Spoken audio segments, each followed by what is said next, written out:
So I'm joined by author Chris Morgan, who is the author of the Nickelodeon 90s, cartoons, game shows, and a whole bunch of slime. It was released earlier this year. Thank you very much for being on the podcast, Chris. Tell me, how did you get into Nickelodeon?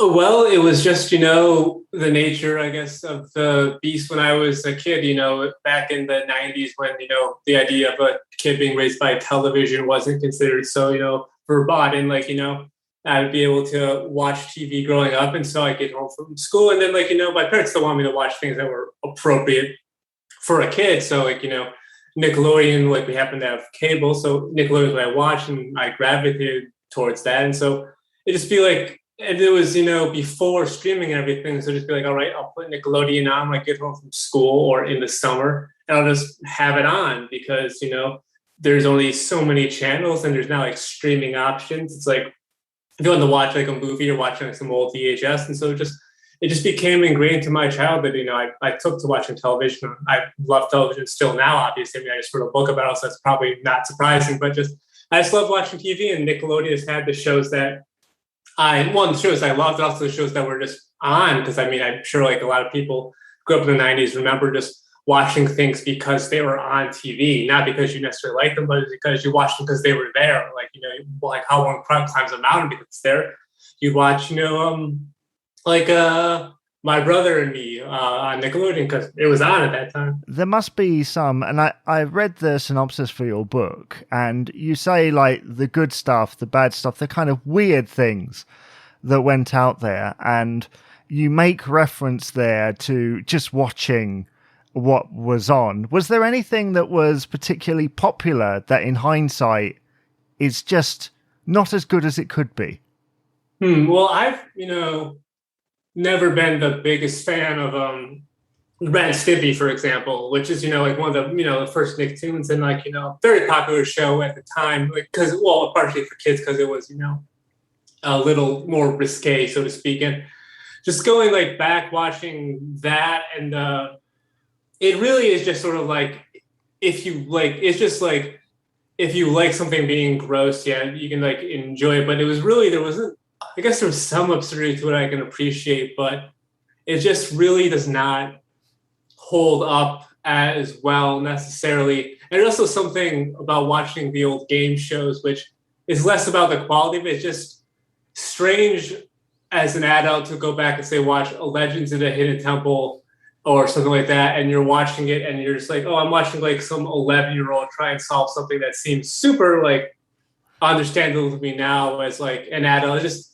feels very strange. It's oh, they're not that good at this. And it makes sense as a kid. You don't realize it because you're on the same level as them. But there's just something about watching an old game show, a Legends of the Hidden Temple or a Guts as an adult that just, it feels strange. And so it's not as much about being this does not really hold up. It's more the experience doesn't hold up. It's I don't have the same experience, and I can clearly tell why. It's because I've got this completely different perspective than I had when I was a kid. Yeah, and there are other things that have endured, which you can still enjoy now as an adult. Rugrats springs to mind. That's kind of the top of that list. Rugrats is not at the top of my personal list, but certainly that one's got a long legacy. It lasted for so long and was just so popular. Although not at first, one of the things I noted in the book was it sort of became popular just through almost sheer force of will by Nickelodeon. They started just showing it in repeats over and over, and they noticed that the ratings started picking up as kids found it.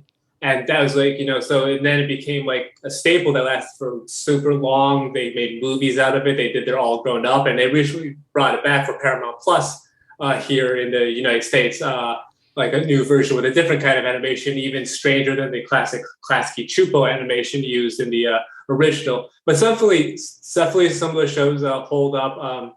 I'm particularly a fan of Adventures of Pete and Pete, which I feel very much holds up into adult eyes. And also that's one of the ones where watching it as an adult, you can even get a different perspective on it because it was a little, more highbrow, I guess is not a completely inappropriate word, but it just had a more sort of oh, I can see sort of like jokes like interspersed in here that are maybe for adults or older kids who are watching. And also one that I found that hold up pretty well, surprisingly well, even when I revisited, was Keenan and Kel, which I remember watching as a kid. And I was like, oh yeah, it's a good show. And I went back watching and like, oh, you can see why they were the like sort of the breakouts from all that, because they had sort of like those acting skills or those like, they're like doing like solid sitcom acting here. They're not like, it doesn't feel like kid actor acting. It's, oh no, it's like, especially I was watching like, Cal like doing like his sort of thing. It's like, and like, Keenan more doing his sort of straight man thing, and their dynamic. And like, oh, no, I can definitely see like they know what they're doing. Like it made sense. They gave them their own show, and it makes sense why, Kenan Thompson and, went on to be a Saturday Night Live for so many years. They definitely were, standout, child actors. And those shows, and you refer to Rugrats as being repeated, I mean, certainly in the UK, and this is where the divide might come, those shows were run into the ground over and over again.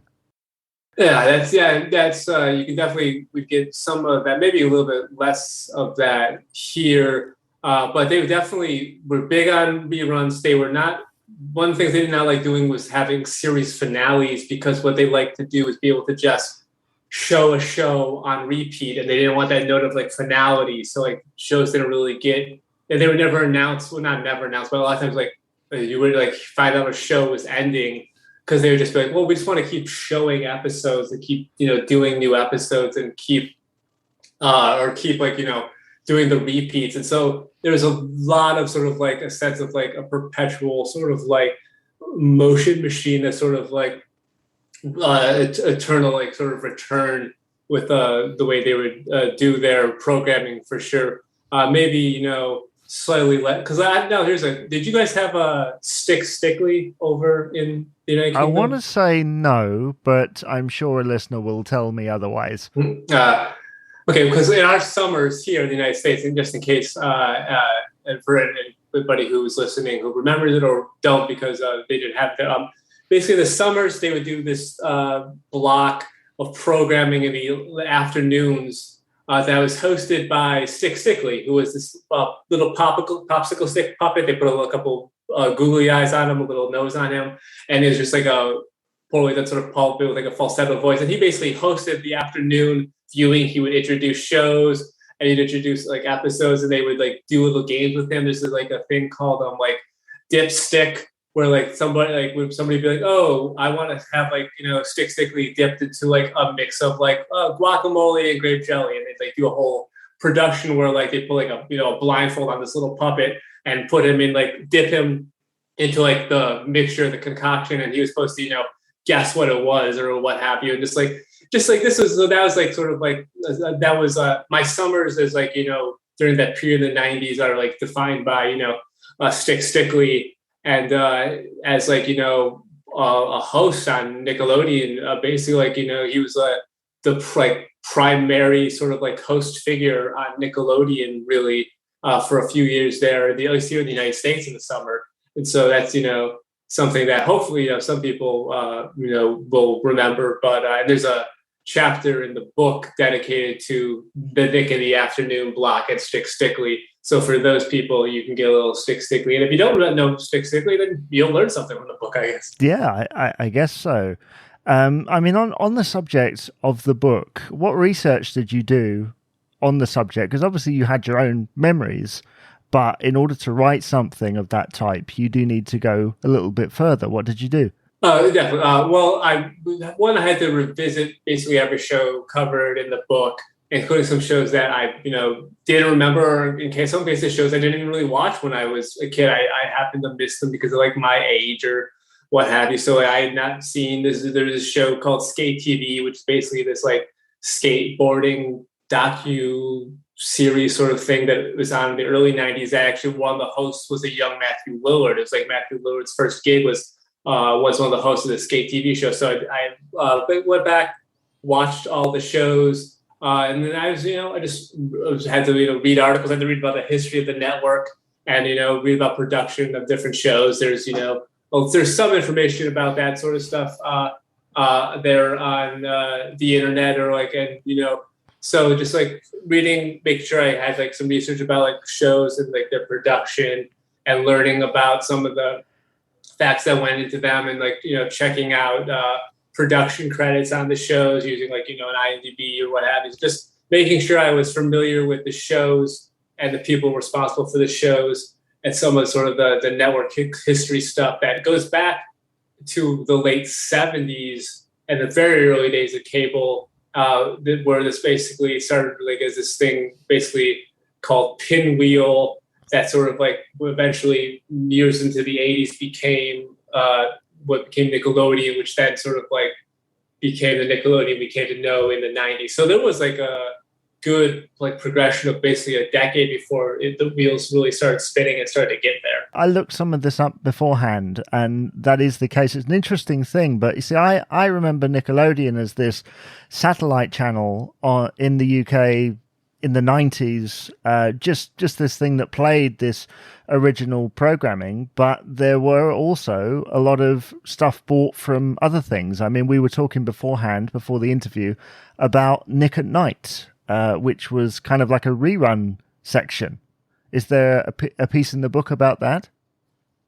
I did a chapter for Nick at Night because I just felt it was like important to like sort of the Nickelodeon as a network, and also sort of like even like the experience of being a kid in the 90s watching Nickelodeon. I'm sure a lot of people would just keep it on a weeknight and be watching Nick at Night as well, which was basically it was like a repository for old sitcoms, because it's sort of just the kind of the genesis of it was that in the early days of cable, basically Nickelodeon wouldn't be on 24 hours a day. Basically, it would be like it shared a network with, I believe it's the network that became E, which is like an entertainment thing, but I'm not 100% certain off the top of my head. But then eventually it became its own network, and they needed more programming, and they just decided they'd get into basically rerunning old sitcoms. I believe the first one, is because they had just basically all of this old 50s sitcom called The Donna Reed Show. They just had the rights to it. They owned it, and they're like, well, we can show that.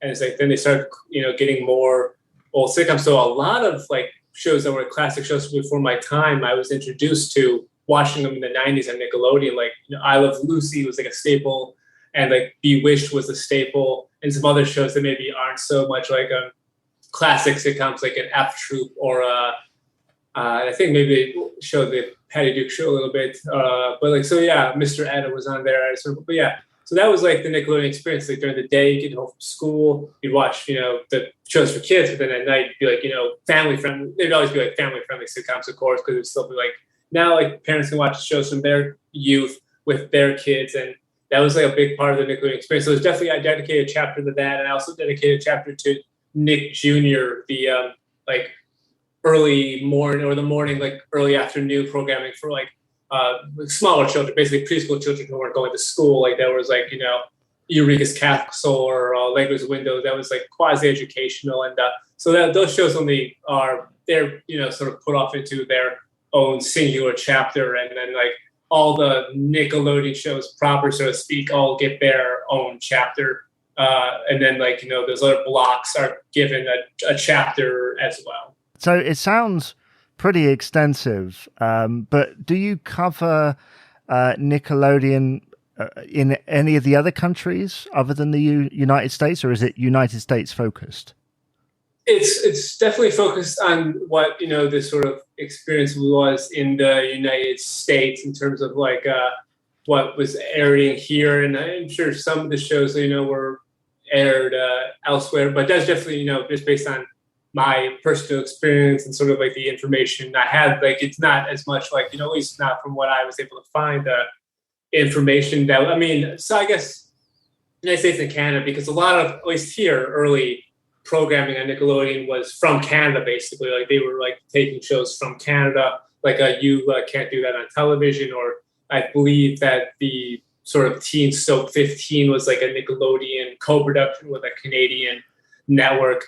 And so it's basically, I guess it's very sort of focused on, what the United States and on Canada. And then, but there was some shows I know that they did take from other countries here and just sort of like Americanize them. Like they would show old episodes of this show that I know is David the Gnome, but it was apparently a Spanish cartoon that they brought to the United States, called it David the Gnome, overdubbed the, animation, because you can do that easier with animation, obviously. I mean, they did it with Japanese anime for many years.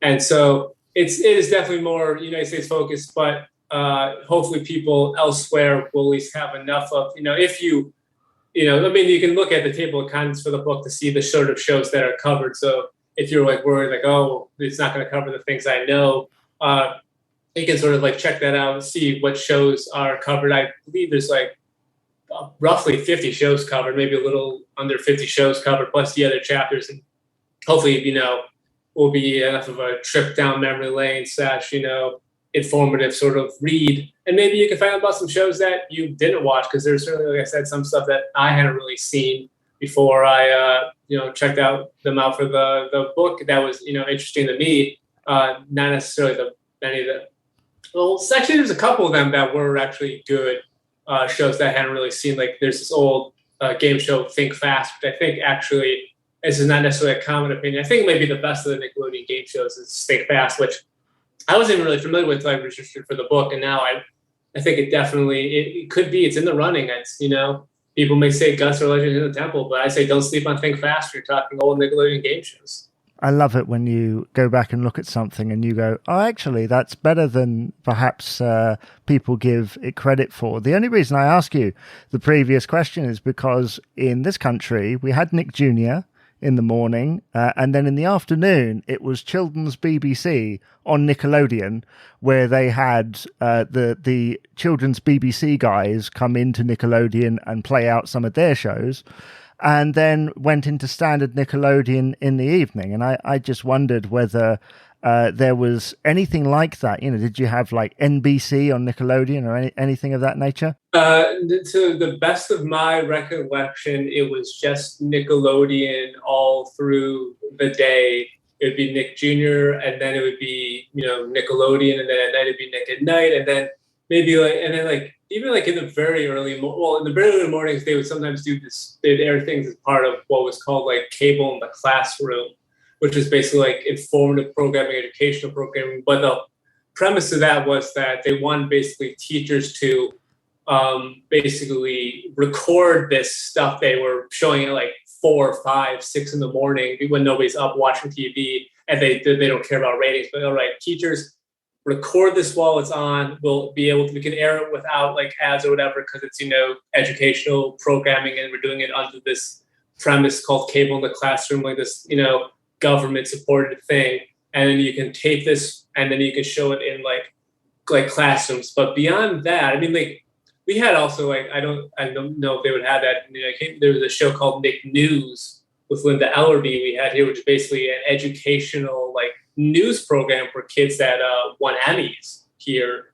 That was part of Nickelodeon here. That was sort of like part of the whole educational process thing. But yeah, no, there was no breaking in of like other networks or anything here. It was just, at least by like the 90s, when Nickelodeon was like, had built itself as its own entity, and was no longer like part of like a different sort of like amalgamation channel from the early days of what cable was. Interesting. Yeah, I just wondered. But I should ask this, and I know fans will be wanting to know, fans of the podcast will be wanting to know, did you at any point in writing the book cover the Nickelodeon show Renford Rejects? Now, see, that's something I don't think we had here in the United States, possibly, because I don't think I recall hearing of Renford Rejects. Well, it was the first Nickelodeon show to be made in Britain. And it's very British. I mean, it's based around soccer, so yeah, probably wouldn't have gone over too well. Yeah, no, definitely maybe something they did not choose to bring over here. It seems like, at least here in the United States, there's a lot of United States stuff, a lot of Canada stuff. So anything that's like specifically United Kingdom-esque like that is probably not necessarily going to be, because it's like not even like when you're looking at sort of like, well, the history of like Nickelodeon or what have you, like that sort of like stuff doesn't even really like come up, like even like from like Nickelodeon itself. Maybe if I like was looking at some specific like Nickelodeon UK thing or something like that, it might do that. But like that sort of information is not really like part of like the sort of like history as written by Nickelodeon even here. So yeah, that's not something that's really part of like the Nickelodeon experience here. But that sounds interesting, and now I'm gonna have to like look into that and see what that's sort of all about, because yeah, it's clear that the Nickelodeon experience in the United States and the United Kingdom was maybe wider than even some people may have like realized before this conversation, including myself. It's just it's definitely they were obviously there's a lot of overlap, similar networks, similar ethos of being like this is like the network for children, which was when Nickelodeon began, was like a new idea that sort of then became more commonplace. But obviously they gave some sort of like leeway to other countries, I suppose. I bet if I looked into like Canada and Nickelodeon, there'd be a little bit of some difference there beyond what may have been there in other countries as well. So they definitely were playing to local markets, and some people got stickly and some people got Renford rejects, and it's Nickelodeon's got in its 90s history is vast and more complicated than one might think. I think so, yeah. When looking at that vast history, do you have like a favorite show that you've covered from the 90s? And to give you a little bit of time to think, because you mentioned that there's over 50 shows that you covered, my personal favorites, I love Doug and Hey Arnold in particular. Hey Arnold is so underrated.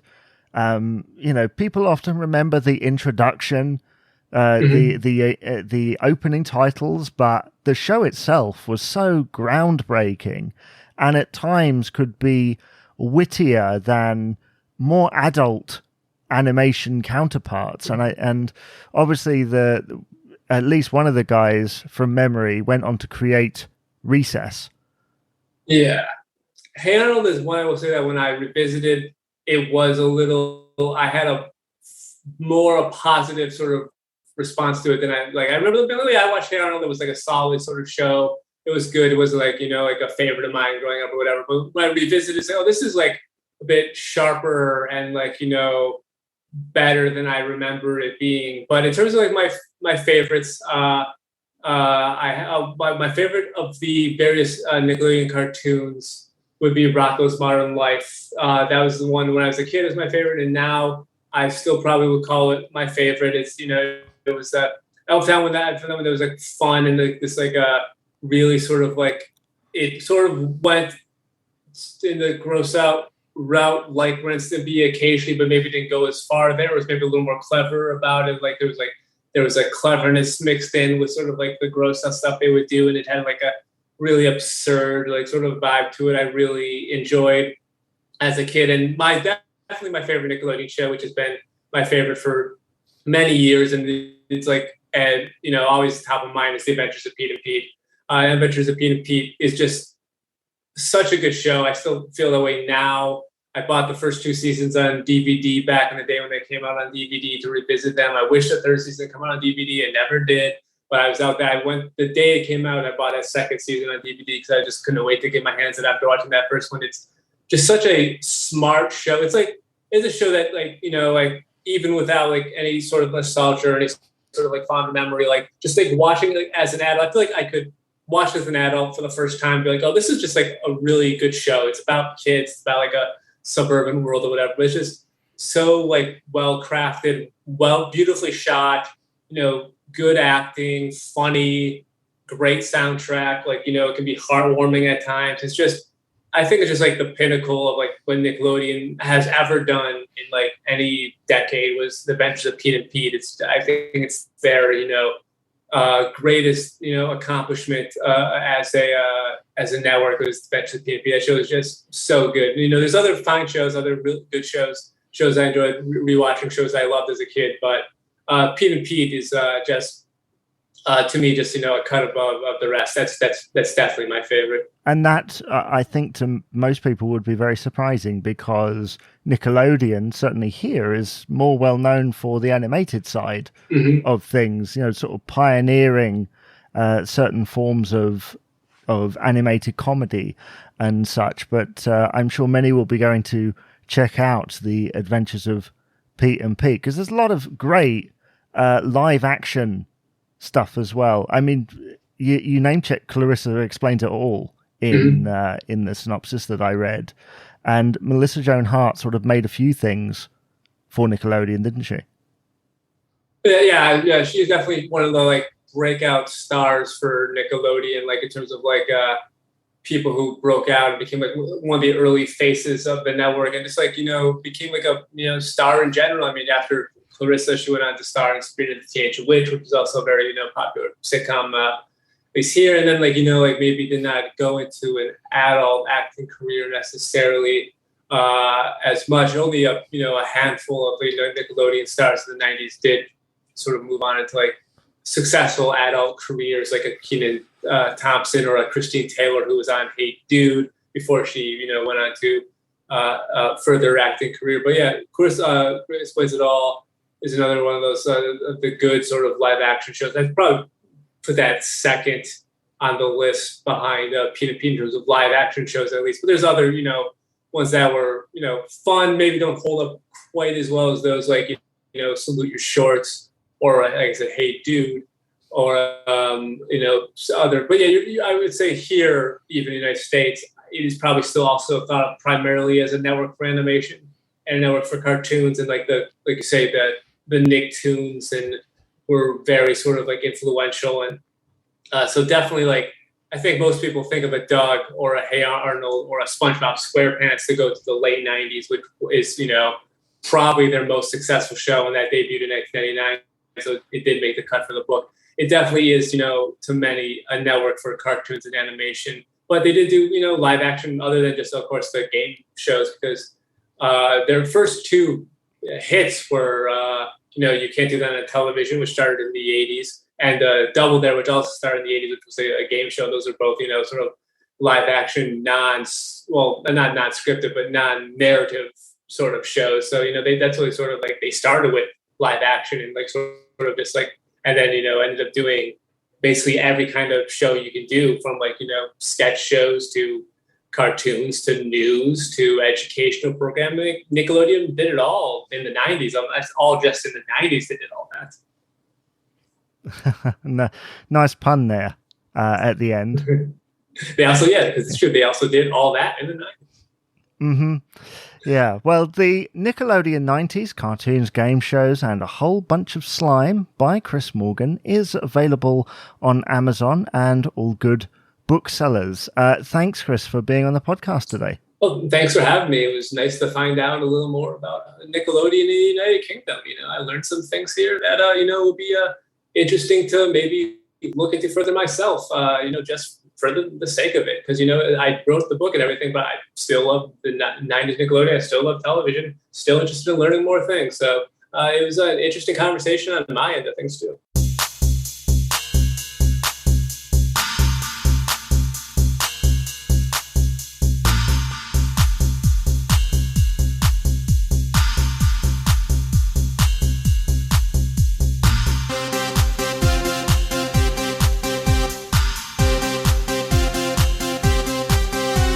Thank you for listening to 90s and Noughties UK, a podcast on UK pop culture of the 90s and 2000s.